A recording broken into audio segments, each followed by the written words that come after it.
Text book अभी है सबके सामने में। लास्ट क्लास में हमने एफोरिज्म नंबर 25 तक पढ़ा था। आज कोशिश करते हैं एटलीस्ट दो इम्पोर्टेंट एफोरिज्म्स को अभी डिस्कस करेंगे। उसके बाद वाला पार्ट फिर नेक्स्ट क्लास में रखेंगे, क्योंकि उसमें फिर बहुत घंटों लग जाएगा। तो दो वाले को एटलीस्ट करते हैं। तो सबसे पहले आप अपना टेक्स्ट बुक सब लोग निकाल लीजिए हाथ में। और टेक्स्ट बुक पे ये देखिए देखिए एफोरिज्म नंबर 26 और 27 की आज बात करेंगे। Aphorism number 26 and 27। ये 26 ऐसे अगर बता दूं, स्पेशली आप लोग तो बीएचएमएस पास कर चुके हो, बट जो लोग बीएचएमएस में हो, during the course of your BHMS, aphorism number 1, aphorism number 4, aphorism number 9 and aphorism number 26, ये बहुत सारे एग्जामिनर, बहुत सारे लोग इसको बिल्कुल उसको ऐसे बोलते हैं, you should be, it should be on your tip of the tongue, याद भी होना चाहिए। तो याद भी होना चाहिए, इसका मतलब ये है कि ये इतना वाइटल है कि ये बहुत अच्छे से समझा हुआ भी होना चाहिए। नहीं समझा हुआ रहेगा तो इसमें बड़ी सारी डिफिकल्टी है। ये एक बेसिक फंडामेंटल गैप जो है ना, वो बना रहेगा इसको, अगर ये समझ में नहीं आया है तो सबसे पहले देखो, इस अफरिज्म को शुरू करता है, क्या कह रहा है? दिस डिपेंड है लिखा हुआ। दिस डिपेंड मतलब ये अफरिज्म अपने आप में एक नई शुरुआत नहीं है, बल्कि एक कंटिन्यूएशन को कैरी फॉरवर्ड कर रहा है। दिस डिपेंड मतलब किसी बात को लेके आ रहा है, ये कोई मैसेज चल रहा है पीछे से। तो मैसेज चल रहा है पीछे से। लास्ट क्लास में जो लोग थे उनको पता होगा, जो नहीं थे उन्होंने रिकॉर्डिंग देखा होगा। उसके बाद भी जस्ट हम एक दो सेंटेंसेस में उस दिस डिपेंड को कैरी करते हैं। दिस डिपेंड शुरू कहां से होता है? एफरिज्म नंबर 19 से 21। एफरिज्म नंबर 1921 क्या कहता है? एक चीज को जस्टिफाई कर रहा होता है, एक चीज को समझाया है। क्या समझाया है? कि मेडिसिन बीमारी को ठीक करता है। इसका मतलब है कि मेडिसिन में कुछ है। और अगर मेडिसिन में कुछ है तो उसको कैसे पता करेंगे? तो कैसे पता करेंगे, यहां तक लेके आया एफरिज्म नंबर 19 से 21 में। और उस बात को अगर आप एक सेंटेंस में जानना चाहें तो इस बात का एक एस्टेब्लिशमेंट हुआ कि disease producing power is disease curing power. मतलब इस तीन एफरिज्म में एक चीज निकल के आया कि एक कोई सब्सटेंस मेडिसिन बनता है। जब वो मेडिसिन कह रहा है तो उसकी पावर को जानने के लिए एक चीज देखा जाता है कि ये क्या प्रोड्यूस कर सकता है।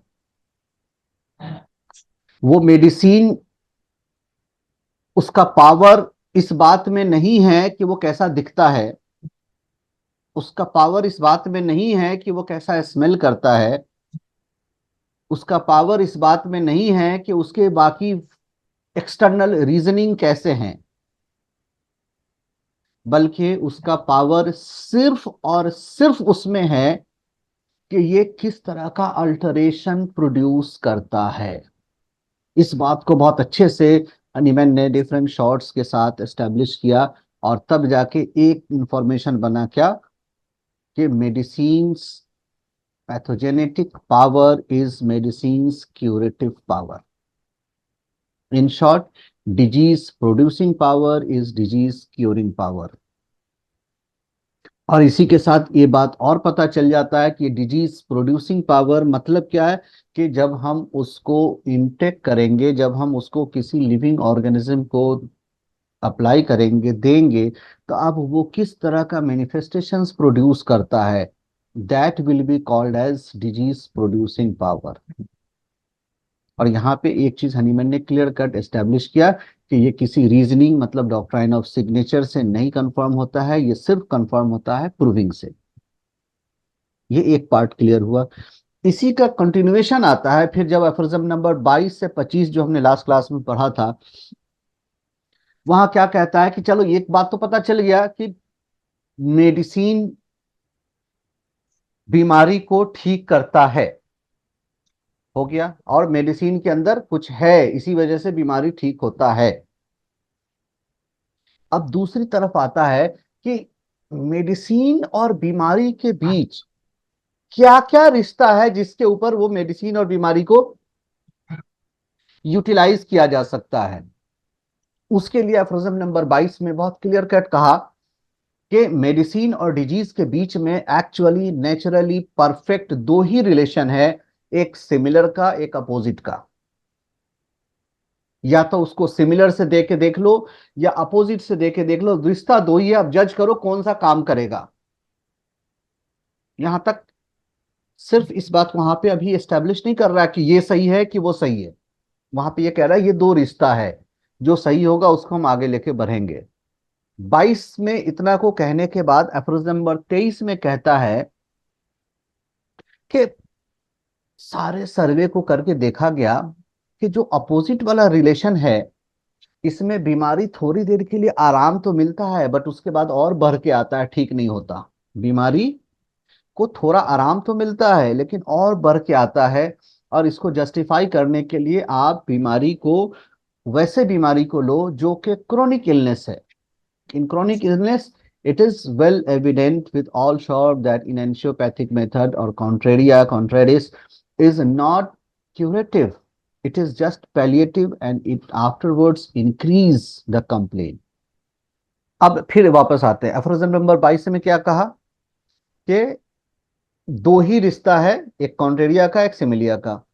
23 में क्या कहा, कॉन्ट्रेरिया वाला रिश्ता कारगर नहीं है। फिर थोड़ा सा और पीछे जाते हैं, 19 से 21 में क्या देखा कि मेडिसिन से बीमारी ठीक होता है। मेडिसिन से बीमारी ठीक होता है, बीमारी और मेडिसिन के बीच में एग्जैक्ट वाला दो ही इंपॉर्टेंट रिश्ता है। वो एलोपैथी वाला जो थर्ड पार्ट है जो फुटनोट में दिया है वो अलग से, वो उसका डेरिवेटिव है कॉन्ट्रेरिया का।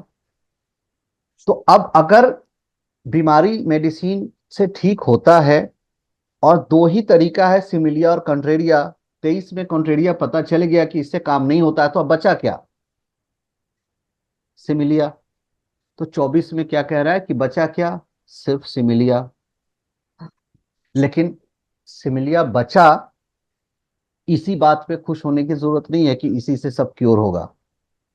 फिर 25 में आके क्या कहता है कि it is evident with all pure experiment और केयरफुल एक्सपीरियंस। इसका पहला सेंटेंस पढ़ के देखना, एफरोजम 25। मतलब ये बचा तो बचा ठीक है, लेकिन इसको आप जस्टिफाई किया कि पूरे एक्सपेरिमेंट, पूरे एक्सपीरियंस और पूरे एक क्लिनिकल ऑब्जर्वेशंस के बाद, एक बहुत केयरफुल ऑब्जर्वेशन के बाद देखा गया कि हाँ, सिमिलिया से ठीक होता है। क्लियर। अब आ जाओ एफरिज्म नंबर 26, तब कहता दिस डिपेंड, व्हाट दिस, ये दिस कौन सा, जो अब उसने 25 में एस्टेब्लिश किया कि सिमिलिया से ठीक होता है। अब उसको वो फर्दर और इनहेंस करना चाह रहा है, इसको अब वो समझाना चाह रहा है कि कॉन्ट्रेरिया से नहीं हुआ, सिमिलिया से हुआ। तो अब लेट्स नो कि सिमिलिया से क्यों हुआ, कैसे होता है, ये क्यों हुआ और कैसे हुआ। इसके लिए ये एफरोजम नंबर 26 क्या कह रहा है, नाउ दिस डिपेंड। तो ये जो दिस डिपेंड इस दो वर्ड के लिए आपको ये पिछला इतना सर्वे दिमाग में तुरंत से आना चाहिए, इसलिए हमने आपको अभी दोबारा से रिकैप किया। Whenever we say this depend, then what depend, ये दिस का मतलब ये एफरोजम नंबर 19 से लेके 25 तक का पूरा कहानी आपके दिमाग में आना चाहिए। और दिस डिपेंड के लिए फिर कह रहा है कि एक नेचर्स लॉ है, होम्योपैथिक लॉ ऑफ नेचर। यहाँ पे होम्योपैथी का मतलब ये होम्योपैथिक सिस्टम से नहीं आप उसको इंक्लूड करना, या होम्योपैथी का मतलब है यहाँ पे सिमिलर का। नेचर में एक लॉ ऑफ सिमिलर है। आपको पता होगा जब हम सिमिलिया सिमिलिबस क्यूरेंटर कहते हैं तो उसमें ए और ई वाला जो फैक्टर निकाल के लेके आते हैं, एक को कहते हैं लाइक क्योर्स लाइक, और एक को हम कहते हैं let like be treated by like. ये फर्क पता है ना। तो ये जो नेचर का डेरिवेटिव से वहां पे हनीमैन क्या कहता है कि ये नेचर में शुरू से है। ये एफ्रोजम नंबर 26 हनीमैन यहाँ पे वैसी बात कर रहा है जैसे न्यूटन को सेब, न्यूटन का सेब वाला याद है ना। अब गिरता तो बहुत कुछ था ऊपर से, इत्तेफाक है उसने सेब को चूज किया, सेब को ऑब्जर्व किया और फिर बात आगे बढ़ी। तो ये 26 होम्योपैथी के लिए वही न्यूटन के सेब का इंसिडेंस है। उसने कहा कि नेचर में ऐसा देखा गया है, ऐसा ऑब्जर्व हुआ है कि एक सिमिलर कंडीशन, क्या देखा गया है उसको फुटनोट में उसने डिस्क्राइब किया है बड़े अच्छे से डिटेल्स में। और उस फुटनोट को अगर हम अभी यहाँ पे निकाल के देखेंगे अभी ऑब्जर्वेशन के बाद, तो उस ऑब्जर्वेशन के कहा कि नेचर में ये चीज है, बट बहुत वेगली अंडरस्टैंड किया गया है लोगों के द्वारा। नेचर के इस ब्यूटी के, नेचर के इस गिफ्ट को लोगों ने बहुत अच्छे से इंप्लीमेंट नहीं किया, बहुत अच्छे से समझा नहीं, बहुत अच्छे से उसको निकाला नहीं। और उसके बाद कहता है कि नेचर में इस बात को देखा गया है। क्या देखा गया है? देखो अच्छे से क्या लिखा है, a weaker dynamic affection is permanently extinguished in the living organism. याद रखना इसमें कुछ वर्ड्स है जिसका बहुत इंपॉर्टेंट सिग्निफिकेशन है। पहला क्या है? A weaker dynamic affection is permanently extinguished in the living organism by a stronger one, by a stronger one if the latter, whilst differing in kind, ये ब्रैकेट वाला बहुत इंपॉर्टेंट है, while differing in kind is very similar to the former in its manifestation। अब ये जो italics में जो लिखा हुआ है, ये डेरिवेटिव्स है नेचर्स लॉ का। नेचर्स के लॉ को जो ऊपर में कहा कि लोगों ने इसको बहुत वेगली समझा है, उसको हनीमैन ने अब उसको थेराप्यूटिक इम्प्लीकेशन में लेके आया। दैट मीन्स अब इसका एक होम्योपैथिक फॉर्मुलेशन हुआ। होम्योपैथिक फॉर्मुलेशन मतलब क्या हुआ? वही लाइक क्योर लाइक्स से let like be treated by like. अब इसमें इंपॉर्टेंट पॉइंट क्या क्या है? सबसे पहला तो पॉइंट क्या दिया? ए वीकर डायनामिक अफेक्शन। पॉइंट्स को बहुत क्लियर करने की बात कर रहा है। कौन से टाइप की डिजीज की बात कर रहा है? Dynamic affection. डायनामिक अफेक्शन यहीं पे समझने की बात है बहुत अच्छे से। अगर आपको कोई कहे कि एक बंदा रास्ते पे चल रहा है और गिर गया, तो उसको फिर से गिरा दो तो ठीक हो जाएगा क्या? क्यों? अब बोलोगे हम तो लॉ ऑफ सिमिलियर पढ़ते हैं ना, गिर गया तो गिरा दो। और एक हम कभी कभी मजाक में बहुतों को बोलते भी हैं कि अगर आपने एक गरम गरम समोसा से खाया और मुंह जल गया, तो अब क्या करोगे? एक और उससे वाला गरम निकलता हुआ एकदम तेल से निकाल के ले आओ। सिमिलर है ना, ठीक हो जाएगा क्या? अगर समोसा में डिफरेंट इन काइंड करना है तो समोसा के बदले में कोयला ले आओ गरम करके, और वो मुंह में लगा लो, ठीक हो जाएगा क्या? This is not law of similia. Similia here Hahnemann is saying regarding a dynamic. इस बात को समझना चाहिए। He is not talking about every aspect. So कैसा कह रहा है? ए वीकर डायनामिक अफेक्शन, ये परमानेंटली एक्सटिंग्विश्ड किया जाएगा एक स्ट्रॉन्गर डायनामिक अफेक्शन से।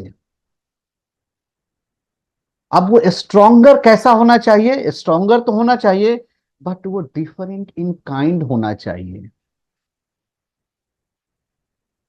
And there similarity must be according to the manifestations, not by other factors, not by physical factors, not by other causes and reasons. So it is a similarity of manifestation, not similarity of cause, not similarity of shape, not similarity of other external features. तो इस तीन important factor को बहुत अच्छे से ध्यान में रखना चाहिए। पहला कि एक डायनामिक अफेक्शन, दूसरा स्ट्रॉन्गर इन पावर, और तीसरा सिमिलर इन मैनिफेस्टेशन। इस एफरिज्म का ये तीन रूट फैक्टर है। इसको हिलाओगे तो फिर वही आ जाएगा समोसा वाली बात। ये गरम समोसा खा लिया था, मुंह जल गया, एक और गरम ले आओ। अगर इसको समझ में आओगे तो अभी समझ में आ जाएगा कि ये बात समोसा के लिए नहीं है। समोसा से प्रोड्यूस होने वाले जलन के लिए आप उस मैनिफेस्टेशन के लिए वो एक वैसा एक और चीज खोजो जो वैसे ही मैनिफेस्टेशन प्रोड्यूस करता है, तो ला के दो। समोसा का मैच नहीं करना, कॉज का मैच नहीं करना, ठीक है। हमको मैच करना है मैनिफेस्टेशन का, उस डायनामिक प्रोडक्शंस का। हालांकि ये एक तो एक्सीडेंटल केस है, बट हम इसको भी एक चीज में लेके आ रहे हैं कि हमको अगर इसको भी काउंटर करना है तो we should counter with the manifestations, not with the cause. So aphorism number 26 में अगर पिछले कॉन्टिन्यूएशंस को लेके जब आया, इस बात को जब साबित किया गया एक्सपेरिमेंट्स के द्वारा, जिसको एफरोजम नंबर 25 में मैंने एक्सप्लेन किया कि ओनली सिमिलिया इज क्यूरेटिव। तो अब 26 में उस चीजों को फर्दर वो क्या कह रहा है कि वाई सिमिलिया इज क्यूरेटिव। अब यहां पे जस्टिफाई कर रहा है कि because it is a natural phenomena that a weaker dynamic affection or a weaker condition overpower by a stronger one। और उसने कहा कि ये नेचर में ऐसा भरा पड़ा है एग्जाम्पल्स, और इसी के ऊपर ये जो सिमिलिया से ठीक हो रहा है, ये वही नेचर को मिमिक करता हुआ उससे डिराइव्ड एक प्रिंसिपल है, जिसको अगर परफेक्टली यूटिलाइज किया जाए for the therapeutic purpose in a regulated way, then it proves curative। और तभी यहां पे direct emphasis like cures like को चेंज करके let like be treated by like के फॉर्मेट में यूटिलाइज किया गया, क्योंकि उसको ऐसा एक मॉडिफाइड फॉर्मेट में आपको ले जाना है। क्यों कि यहाँ पे भी आपने इस सिमिलिया सिमिलबस क्यूरेंटर में भी आपका कंडीशंस है, it's similarity of not cause, similarity of not external features, but similarity of the manifestations. So 26 में इस 3 पॉइंट को बहुत इंपॉर्टेंट रखना। सबसे पहला डायनामिक अफेक्शन, दूसरा स्ट्रॉन्गर इन पावर, और तीसरा डिफरेंस इन काइंड। ठीक, सिमिलर इन मैनिफेस्ट, ये जो डायनामिक अफेक्शन है that should be similarity of manifestation, stronger in power and different in kind. यहाँ पे एक चीज जस्ट थोड़ा सा बताएंगे, अगर ये डिफरेंट इन काइंड हटा दोगे तो it will seem as if isopathy. If you will just छोटा सा जो ब्रैकेट में दिया हुआ है, अगर इस ब्रैकेट को आप ओवर मतलब जस्ट ओवरलुक कर जाते हो या भूल जाते हो, तो इसका इतना इंपॉर्टेंस है कि होम्योपैथी से ये आइसोपैथी की तरफ कन्वर्ट हो जाएगा। और इसी वजह से यहाँ पे ये different in kind is very important. ये वही एक रीजन है, जस्ट एक हम ये एफ्रिज्म से बाहर की बात कर रहे हैं थोड़ा सा, जो बीएचएमएस में हो आप इस बात को थोड़ा सा नोट करके रखना, समझ के अंदर में मत लेना जल्दी। जो लोग पास आउट हो उनके समझ के लिए है कि ये वही एक रीजन है, डिफरेंस इन काइंड ना होना, जिसकी वजह से इतना सारा वैक्सीनेशन क्यूरेटिव नहीं हो पा रहा है। वैक्सीनेशंस कंप्लीटली प्रिवेंटिव भी नहीं हो पा रहा है। जब हम होम्योपैथिक प्रोफाइलैक्सिस की बात करते हैं, then we have options with similarity in manifestation and different in kind। We should not always go for the nosode directly। हम मम्स के लिए पल्साटिला भी यूज करते हैं, हमेशा पैरोटिडिनम ही यूज नहीं करते।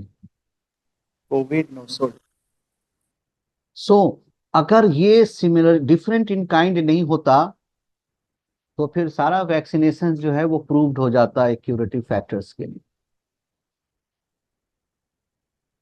आपको पता है इरेडिकेशन ऑफ स्मॉल पॉक्स के लिए कौन सा वैक्सीनेशन यूज किया गया था? क्या बात करो, ऑर्गेनिक में भी दिया हुआ है, ऐसे भी आप लोग पढ़े होंगे। Cow pox was used and there is different in kind, and that's why the success in that program was successful. Otherwise, for all other vaccination it is still continuing, and still it is not yet to be said that it is completely, the world is completely now free from that this disease. Small pox vaccination का programme कितने time चला, लेकिन आप कहते हैं ना कि success मिल गया, नहीं है। बट अभी चिकन पॉक्स, मिजल्स, ये वो चल रहा है ना, तो ये अभी तक क्यों उस तरह से अचीव नहीं हो पाया? Different in kind, this is one of the very important reason. So aphorism number 26 का ये वाला पार्ट आप याद रखेंगे। Similar in manifestation of a dynamic disease, दूसरा स्ट्रॉन्गर इन पावर, तीसरा डिफरेंट इन काइंड। अब कहा जाता है these are the three necessary factors, that is three necessary factors. इस तीनों में से कुछ भी हटा दोगे, घटा दोगे, now it is not capable of perfectly giving you the result of a cure. So this is also called as three necessary points for cure. इसको आप एफोरिज्म नंबर 71 से कंफ्यूज मत करना। वहां जो थ्री नेसेसरी पॉइंट्स दिया हुआ है वो एक three important points of business है क्योर के लिए। ये उसका एक इनर कोर है। एफोरिज्म नंबर 71 जब पढ़ेंगे तो देख लेना, वहां पे भी दिया हुआ है three important necessary factors for cure. उसको हम डिटेल्स में बताएंगे, ये उससे मैच नहीं कर रहा है। ये एक इनर कोर है, वो एक outer part, three necessary points business of physician बोल रहा है। फॉर क्योर करने के लिए फिजिशियंस का तीन पार्ट है। ये इंटरनली क्योर होने के लिए ये तीन फैक्टर्स रिस्पॉन्सिबल होना चाहिए with in the organism, with in the patient, तभी जाके क्योर होगा। और वो इंटरनली तीन पॉइंट क्या क्या है, फिर से एक बार बता रहे हैं। Similarity of manifestation of a dynamic illness, stronger in power and different in kind. Clear? अब इसी के बाद आके देखो, बड़े अच्छे से, बड़ा अच्छा एक जो एग्जांपल्स का सीक्वेंस है, फुट नोट सामने है। एक पहले आप समराइज देख लो, जस्ट कोई पॉइंटर लिखना है तो लिख लो। फुट नोट में देखो हनीमैन क्या कह रहा है, एग्जांपल्स जो दे रहा है, आप एग्जांपल्स को आप 6 डिवीजन में बांट सकते हो। सबसे पहला डिवीजन जो बता रहा है वहां पे देखो कि एग्जाम्पल है जुपिटर का। कहां से ले रहा है? फिजिकल वर्ल्ड से। ठीक। दूसरा जो है वो देखना, नर्वस सिस्टम का एग्जाम्पल है, स्मेल ऑल्फैक्शन वाला। अभी कहां था सबसे पहला? फिजिकल वर्ल्ड, फिर नर्वस सिस्टम।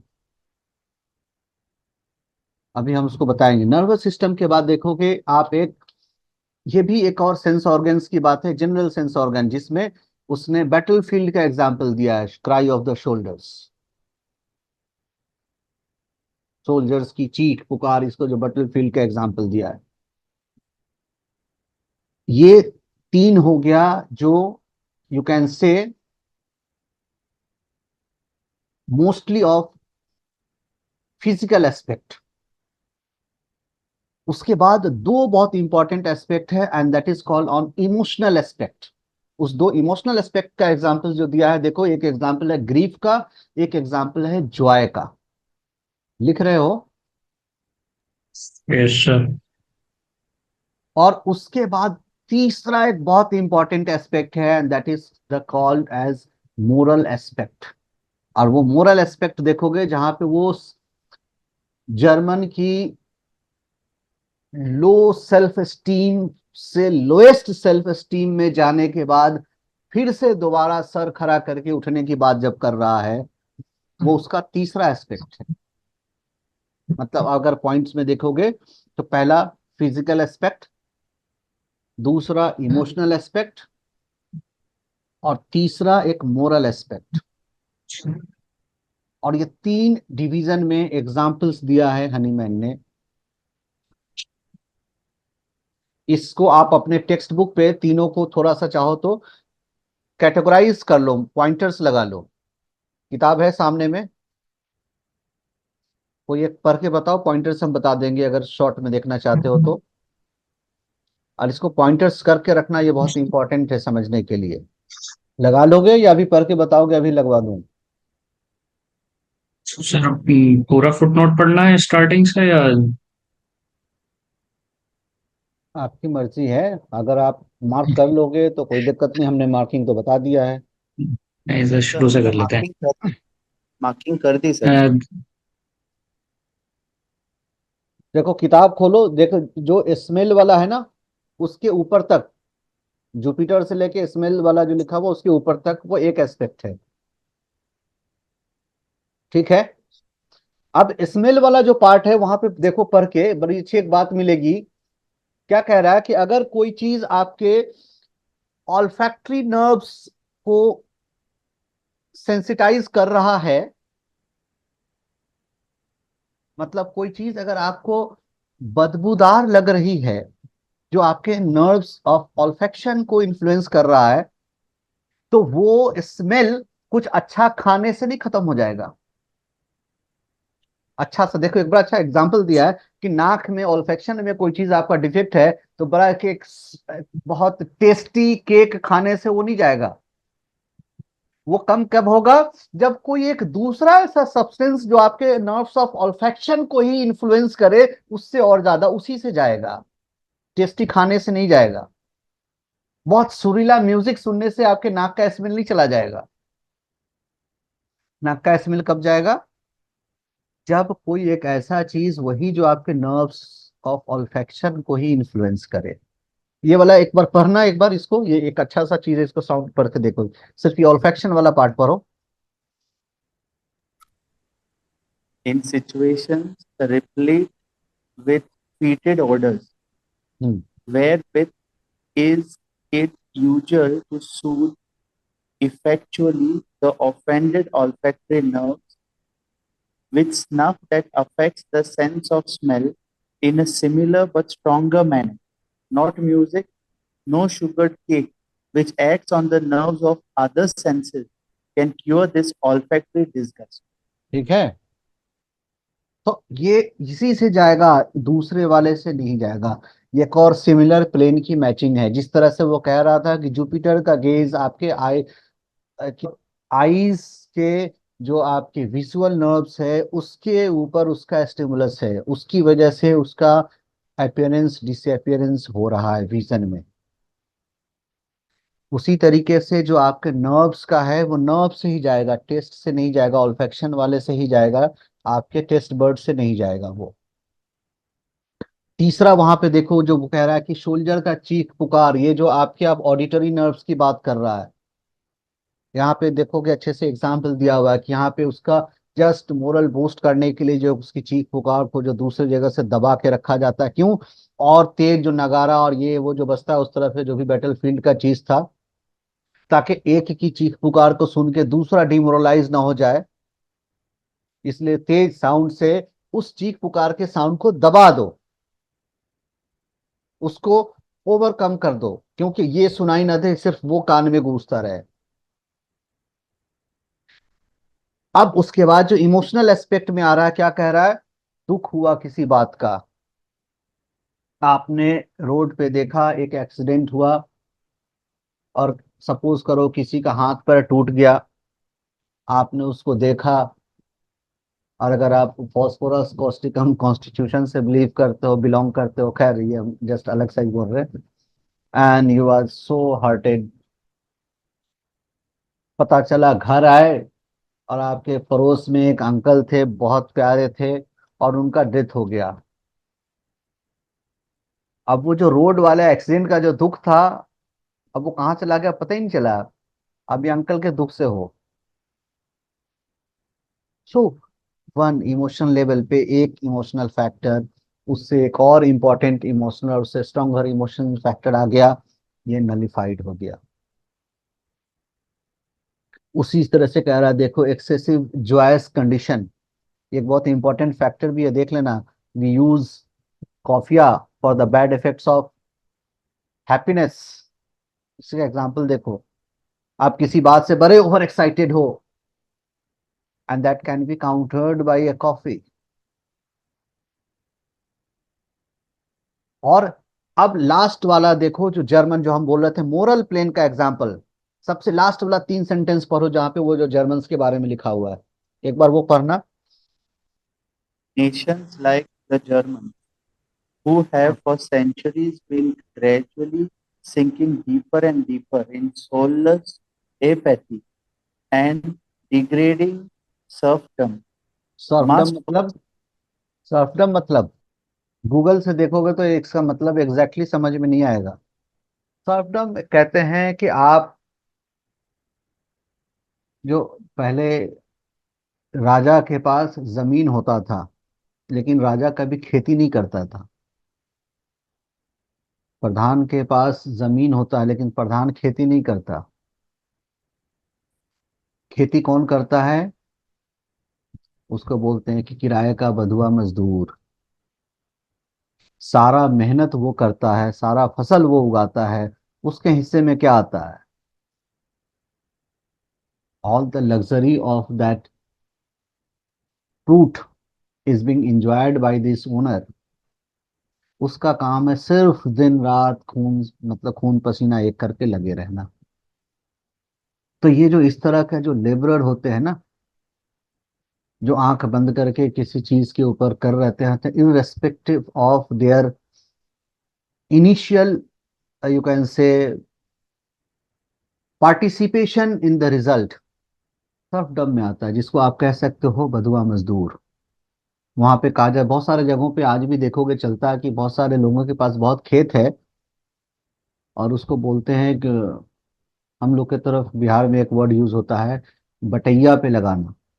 अब यहाँ पर क्या होता है पता नहीं, उसका अलग अलग जगहों पे अलग अलग कुछ नाम होगा। बटैया पे लगाना मतलब, कुछ लोग जो खेती करते हैं, आपने उनको दे रखा है, वो आपका सारा खेत इस्तेमाल करेंगे, खेती करेंगे, और आप लास्ट में सारा चीज आपके पास आता है, और कुछ परसेंटेज आप उसमें से उसको अन्न का दे देते हो। बस वही हो जाता है उसके साल भर का उसका मेहनत, या जो भी सीजन में लगता है उसका मेहनत करने का। तो वैसे फॉर्म ऑफ लेबरिंग को कहते हैं serfdom. It is a type of बधुआ मजदूर।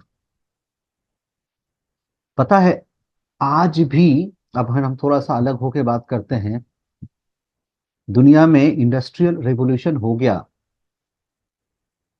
लेकिन इस इंडस्ट्रियल रेवोल्यूशन में आज भी ये सर्फडम का टर्म वैसे ही फल फूल रहा है। बस नाम थोड़ा सा बदल दिया जाता है। नाम बदल दिया जाता है मतलब ये वैसे ही है, जैसे समाज में जब दहेज प्रथा बहुत चरम पे था तो लोगों को बहुत बुरा लगा, तो लोगों ने बदल दिया। क्या दहेज लेने की आदत नहीं, दहेज का नाम बदल दिया, गिफ्ट। अब बुरा नहीं लगेगा क्योंकि दहेज बुरा है ना, हम तो गिफ्ट ले रहे हैं, दे रहे हैं। तो वैसे ही ये सर्फडम बदल गया है, और ये क्या आ गया है पता है? जो लोग नौकरी करते हो ना, ये वही सर्फडम है। You have a fixed salary, यही मिलेगा। आपके काम की एक्चुअली वैल्यू क्या है, इसका बेनिफिट तो उसको मिलता है आप जिसके लिए काम कर रहे हो। You are not having a partnership of your work, percentage, कि किसी दिन अच्छा काम हुआ तो अच्छा, किसी दिन घाटा हुआ तो आपको सैलरी कम मिलेगी। या आपका बेनिफिट कम होगा, बट क्या होगा, आपके अपने लेबर का एक परसेंटेज मिलेगा आपको, बट वो नहीं होता। आपको सिर्फ एक फिक्स सैलरी पे रखा जाता है। This is just a transformed form of this software. और हम लोग कितने खुश खुश होके नौकरी के लिए पता नहीं क्या क्या करते हैं। खैर छोड़ो, हम ये डिबेट कहीं और ले जाएगा। तो ये देखो, ये जो कह रहा था कि जर्मन का ये, एक बार पढ़ के देखना, और इसको आगे, ये जो सर्फडम, इसको एक और इस तरह इसके से बढ़ाया गया कि इसको पैरों के नीचे, जिसको बोलते हैं ना, कुचल के रखना उसकी मोरालिटी को, और इस हद तक कुचला गया कि अब इससे ज्यादा नहीं दब सकता था। उसको इतना दबाया गया कि दबने का हर एक लिमिट वो क्रॉस कर गया। जो बोलते हैं ना कि जब आप लोएस्ट पीक पे जा सकते हो तो अब आपके पास खोने के लिए कुछ नहीं होता, अब जो बचेगा गेन ही होगा। Now from there there is a rise in the morality of the German. और फिर वहां से जर्मन इस मकाम तक पहुंचा कि वो सर उठा के कह सके कि now I am a German. ये पढ़ के देखना, वहीं पे लिखा हुआ है। खैर, कभी इन सब टीकों के ऊपर तो एक अलग से टॉपिक और डिसर्टेशन तैयार हो सकता है, with homeopathic in different aspect of morality. So overall ये बात थी एफोरिज्म नंबर 26 और उसके फुटनोट का, विथ दीज एग्जांपल्स।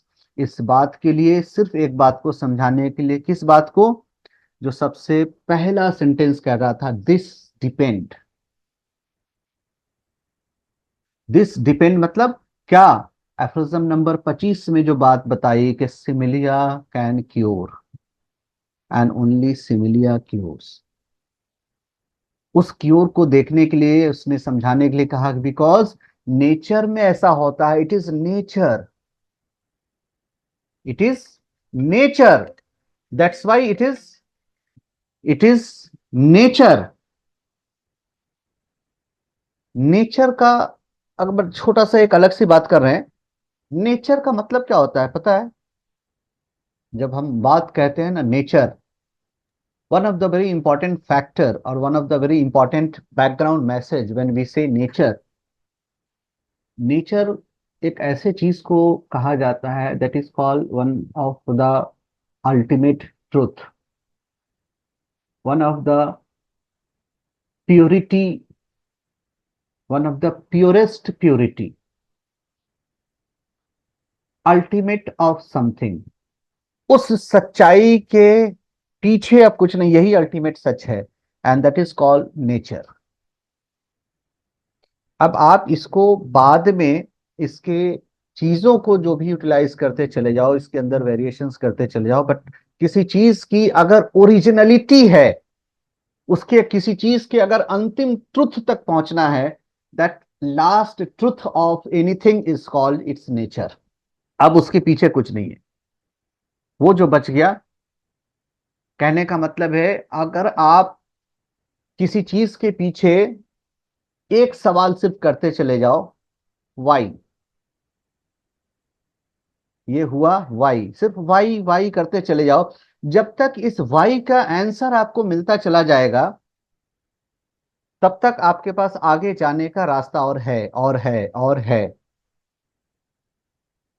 जब किसी भी फिलोसॉफिकल एक्सप्लेनेशन के बावजूद अब उस वाई का आंसर आप नहीं निकाल सको, वो उसका अल्टीमेट हो जाता है,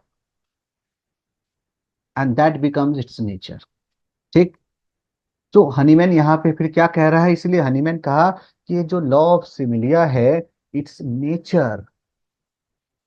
यहाँ पे नेचर कहने का मतलब, हम लोग सिर्फ ये आपने आगो हवा सामने का जो ब्यूटी और कुदरत का ये जो पेड़ फल फूल नदी झरना, सिर्फ बात यहाँ तक नहीं आती। नेचर का मतलब समझा करो, नेचर क्या कहता है, it is the ultimate truth, असल सच्चाई।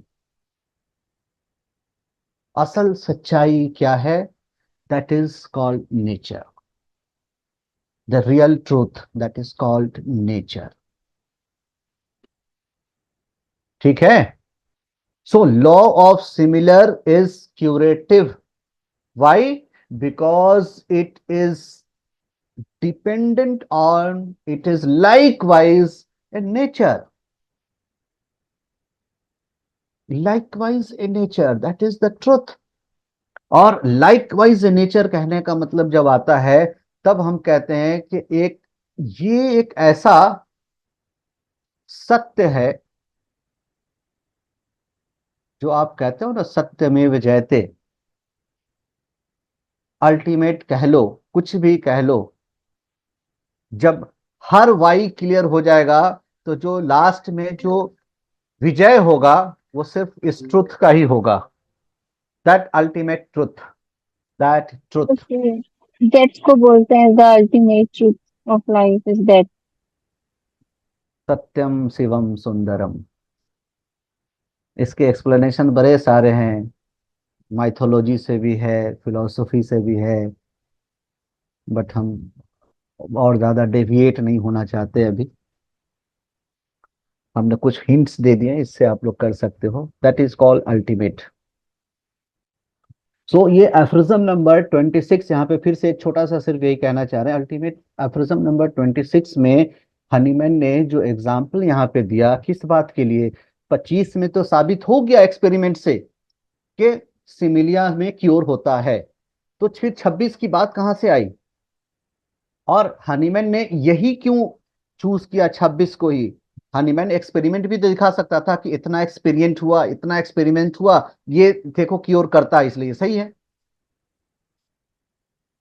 उतने सारे एक्सपेरिमेंट को दिखाने के बाद आपके पास फिर एक सवाल बचता, वाई. हमने क्या कहा? जब वाई का अंत हो जाए, अब इसके पीछे कोई एक्सप्लेनेशन ना निकल के आए, that is called nature of anything. तो ये जो 26 है, ये एक अल्टीमेट एग्जाम्पल है लॉ ऑफ सिमिलिया का, because it is nature.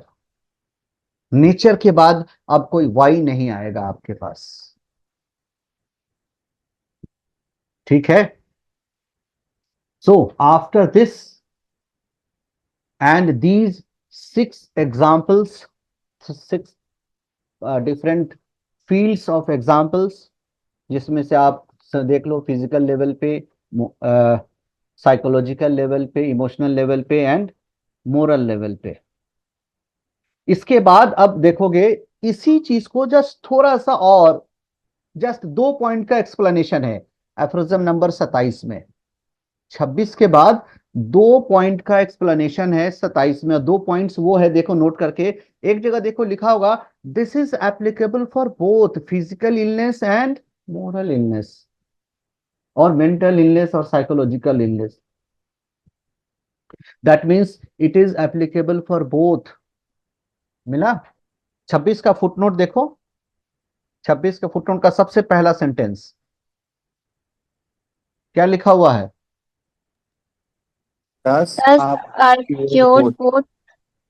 Yeah. पढ़ो पढ़ो, कोई नहीं. यहाँ भी लॉ ऑफ सिमिलिया आ गया ना, एक के बाद दूसरा काउंटर हो गया. अब देखना पड़ेगा कि किसकी फ्रीक्वेंसी और हर्ट्ज ज्यादा प्रोमिनेंट है ऑडिटरी नर्व्स के लिए. अरे पढ़ लो उसको. Thus are cured both physical affections and moral maladies. ठीक है. तो ये दोनों के लिए एप्लीकेबल है. अब 27 में आ जाओ, इसी चीज का एक फर्दर एक्सप्लेनेशन का आके 27 में आ जाओ. 27 में क्या इंपॉर्टेंट फैक्टर कह रहा है? जो दो एक इंपॉर्टेंट फैक्टर अभी बताया हमने 27 के लिए. सबसे पहला देखो, वहां पे एक चीज लिखा हुआ है, देखो कॉमा के बाद, सेकंड कॉमा के बाद, सिम्टम्स. ये सबसे इंपॉर्टेंट है, नोट कर लेना इसको. सिम्टम्स. एक 26 का फर्दर क्लेरिफिकेशन. जब हम सिमिलरिटी की बात करते हैं, तो similarity of what? Not cause, not shape, not any physical character, but only similarity of symptoms. and similarity of symptoms in such a way that the totality of which should be more and more complete, not that one feature or two feature. इसी का जो second last sentence पढ़ के देखना, कैसा totality, जो सबसे ज्यादा कंप्लीट हो, मोर एंड मोर। तो ये 27 जो है वो 26 को ही फर्दर एक सिंप्लीफाइड वे में बता रहा है और आगे बढ़ा रहा है।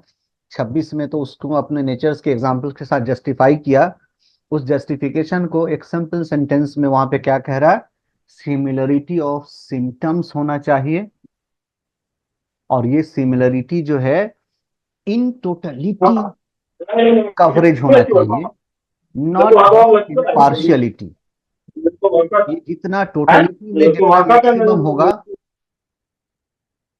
उतना ज्यादा ये क्योर के लिए एप्लीकेबल होगा।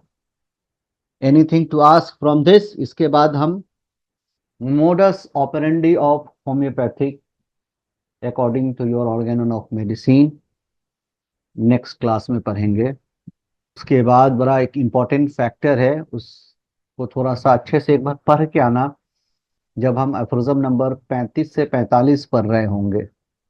ये 35 to 45 में आपको बहुत सारा कुछ क्लिनिकल इंसाइट भी हम आपको देंगे, तो थोड़ा पढ़ के आना पहले से, ठीक हेलो है? सर। हाँ बोलो। सर, इंडिकेशन और सिम्टम में क्या फर्क है? देखो, इंडिकेशन और सिम्टम की बात जब हम करते हैं, इंडिकेशंस जो है, any manifestation is called indication. For example, symptoms of pregnancy कहते हो या साइंस ऑफ प्रेगनेंसी कहते हो? Science of pregnancy. क्यों साइन क्यों कहते हो? सिम्टम डिजीज के होते हैं ना, प्रेगनेंसी डिजीज नहीं है। हाँ, तो इसी तरीके से जो मैनिफेस्टेशन है वो any type of manifestation, symptom is also manifestation, but it is deranged manifestation, it is not in physiological condition. Manifestation दूसरा भी हो सकता है, डिस्टर्बेंस भी उससे हो सकती है, डिस्कंफर्ट भी हो सकता है, but still it is not pathological, it is physiological. Manifestations आप किसी के एक नेचुरल स्टेट, कॉन्स्टिट्यूशनल स्टेट की भी बात कर रहे हो, वो गोरा है, वो सांवला है, सिम्टम कहलाएगा क्या उसका? वो लंबा है, वो सिम्टम कहलाएगा क्या उसका? बट ये सब मैनिफेस्टेशन कहलाएगा, ठीक है? So symptom is a manifestation, but all manifestations are not symptoms. ठीक, और बताओ। चलो ठीक है, अब देखो कितना मैच बच गया है, आप लोग एंजॉय कर लो। क्वेश्चन होगा कुछ और तो नेक्स्ट क्लास में बात कर लेंगे। चलो, thank you very much. Thank you sir.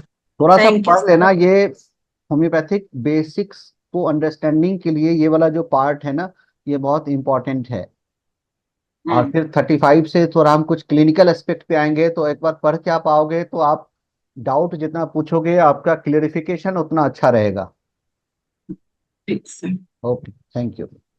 Okay.